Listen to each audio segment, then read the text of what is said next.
Bismillahirrahmanirrahim. Assalamualaikum warahmatullahi wabarakatuh.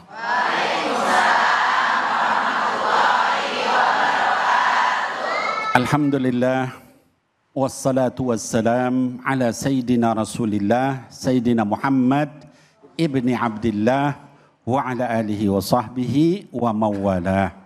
Mohon maaf ini karena dekat jaraknya sama ibu-ibu. Bapak-bapaknya terpencil. Sehat Pak? Anak-anakku sekalian yang kecil-kecil sehat? Alhamdulillah. Baik, jadi Bapak Ibu sekalian tadi Dr. David sudah menyampaikan kepada kita tentang apa yang akan kita bahas. Surah apa tadi Bu katanya? Al-Hujurat. Al-Hujurat. Ibu-ibu, bapak-bapak tahu nggak Al-Hujurat itu artinya apa? Kamar. Kamar atau kamar-kamar. Ya. Jadi Al-Hujurat itu asal katanya adalah dari hujroh, artinya kamar. Hujurat artinya kamar-kamar. Ada alif lam di situ, alif lam ta'rif menunjukkan kamar-kamar tertentu, yaitu kamar-kamar Nabi Muhammad sallallahu alaihi wasallam. Ya. Kenapa disebut surah itu surah Al-Hujurat? Karena ada beberapa orang manggil Nabi Muhammad sallallahu alaihi wasallam itu dari belakang kamar-kamarnya. Ya Muhammad, ya Muhammad. Dari belakang kamar. Sopan nggak Bu itu kalau kayak gitu? Nggak sopan. Gitu. Maka kata Allah, orang-orang yang memanggil min wara'il hujurat, aktsaruhum la yaqilun. Orang yang manggil kamu dari belakang-belakang kamar itu, kalau bahasa kita sekarang nggak punya otak. La yaqilun, nggak berakal kata Allah gitu ya. Masa Nabi dipanggil dari luar kamar. Nah ibu-ibu sekalian, surah ini adalah surah Madaniyah. Ya, artinya dia diturunkan pada periode Madinah. Gitu ya. Dan surah Al-Hujurat ini juga punya nama lain.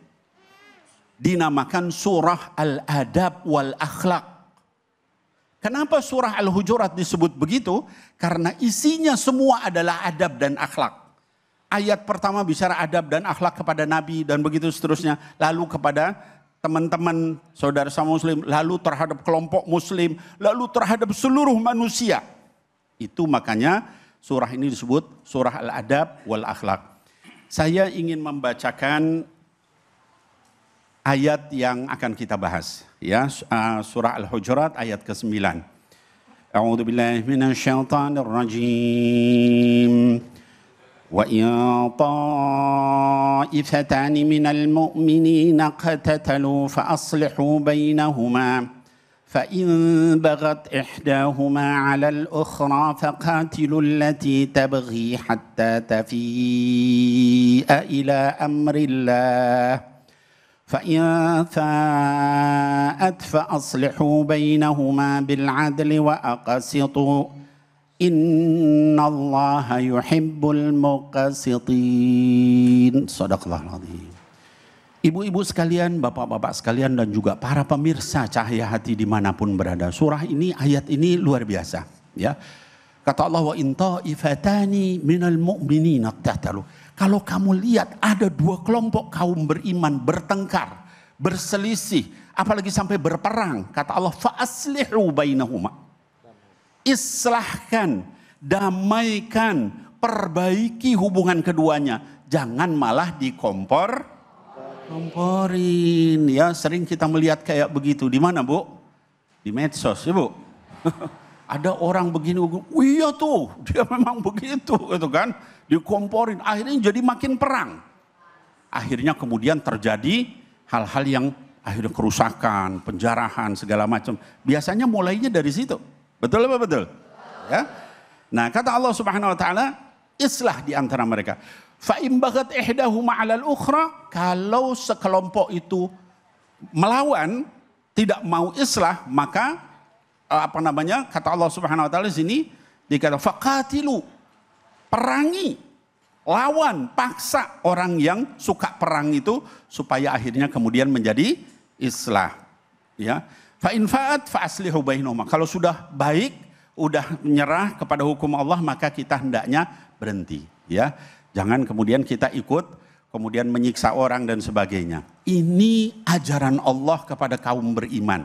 Setiap kali ada kelompok kaum beriman, sekelompok ibu-ibu, sekelompok bapak-bapak, sekelompok pemuda, berbeda pendapat, dua-duanya adalah orang beriman, lalu kemudian ribut, tingkah kita, sikap kita adalah mendamaikan, bukan bikin ribut. Ya, ibu-ibu sekalian, sabab nuzul ayat ini. Apa sih sebabnya turunnya ayat ini? Ya, ayat ini dikatakan dulu Nabi Muhammad SAW nengok salah seorang pemimpin munafik ya, namanya Abdullah bin Ubay bin Salul. Ya, Abdullah bin Ubay ini sakit, sama Nabi ditengok. Bayangin nih, pemimpin orang munafik ya, tapi sakit ditengok sama Nabi Sallallahu Alaihi Wasallam. Ini Bukhari Muslim hadisnya. Ya, lalu ketika ditengok, Rasul datang bawa keledai. Kalau dulu kan nggak ada mobil ya Bu. Ya, nggak ada motor Bu, ya, apalagi pesawat.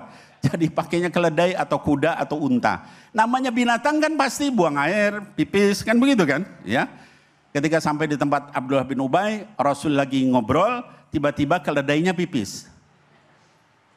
Abdullah bin Ubay terus bilang, menjauhlah dari saya, bau kalian ini, kamu dan keledaimu itu bikin saya tambah pusing. Pantas nggak begitu? Ya. Rasul datang nengok, dibegituin, ya. Orang-orang yang bersama Nabi Muhammad SAW marah. Abdullah bin Rawahah langsung bilang, bau pipis keledai itu lebih wangi daripada bau kamu. Astaga, Masya Allah. Marahnya gitu ya, karena Nabi dibegitukan. Ya. Nah, Abdullah bin Ubay, pasukannya atau kelompoknya atau orang-orang bersamanya marah kepada Abdullah bin Rawahah. Orang yang bersama Abdullah bin Rawahah marah. Mereka itu dari Aus dan Khazraj. Dua kabilah yang berbeda di Madinah. Akhirnya terjadilah keributan. Lalu turun ayat ini. Jadi kalau kita melihat biasanya terjadinya kerusakan itu dimulai dari fitnah orang-orang munafik. Yang bikin isu pertama. Gitu ya. Habis itu diikuti sama orang beriman. Mau aja diadu domba. Gitu ya. Nah maka dari ayat ini kita belajar. Jangan mau diadu domba. Kalau ada saudara-saudara kita beda pendapat, berdebat di medsos, apa di pengajian, apa dimanapun, selalu kita islah. Ya, langkah kita cuma satu. Ini orang beriman, ini orang beriman. Islah, satuin, gabungin, perbaikin hubungan di antara mereka. Jangan kita panasi. Ya. Nah kata-kata intoifatan artinya adalah tidak pantas. In itu menunjukkan nggak pantas orang beriman kayak gitu. Ya. Nah maka Nabi Muhammad SAW ya pernah menyampaikan dalam suatu kesempatan beliau melihat cucunya Hasan Hussein, terus melihat para sahabat, terus kata beliau, cucuku ini akan mempersatukan dua kelompok kaum muslimin yang bertikai. Hadisnya riwayat Bukhari. Ya. Dan ternyata benar, Sayyidina Hasan itu akhirnya kemudian menggabungkan kaum muslimin yang bertikai, beliau mundur, lalu Muawiyah jadi raja, akhirnya kemudian islah kaum beriman. Ya. Nah jadi ibu-ibu sekalian, bapak-bapak sekalian, yuk kita amalkan ayat ini. Yaitu apa? Selalulah jadi mediator, jangan jadi kompor. Wallahu a'lam bishawab. Assalamualaikum warahmatullahi wabarakatuh. Waalaikumsalam warahmatullahi wabarakatuh. Terima kasih banyak Habib. Bu, Bu, kalau lagi arisan ya. Ada yang satu ibu-ibu sama ibu-ibu yang lain lagi berantem. Ya, gara-gara yang satu ngegosipin yang lainnya. Nah, ibu ngedamein kagak? Bener. Apa jangan ngomporin enggak? Bu, baik dong ya Bu ya. Jangan ya. Jangan ngomporin. Kalau kita ngelihat keadaan yang terakhir nih Bu di Indonesia nih. Itu kalau tukang kompor tuh namanya provokator Bu ya. Ini bukan kompor yang pakai gas, bukan Bu, bukan ya. Ini provokator nih, ngomporin. Nanti udah berantem dianya kabur. Ada yang begitu ada? Mana orangnya? Ayo silakan yang mau nanya angkat tangannya.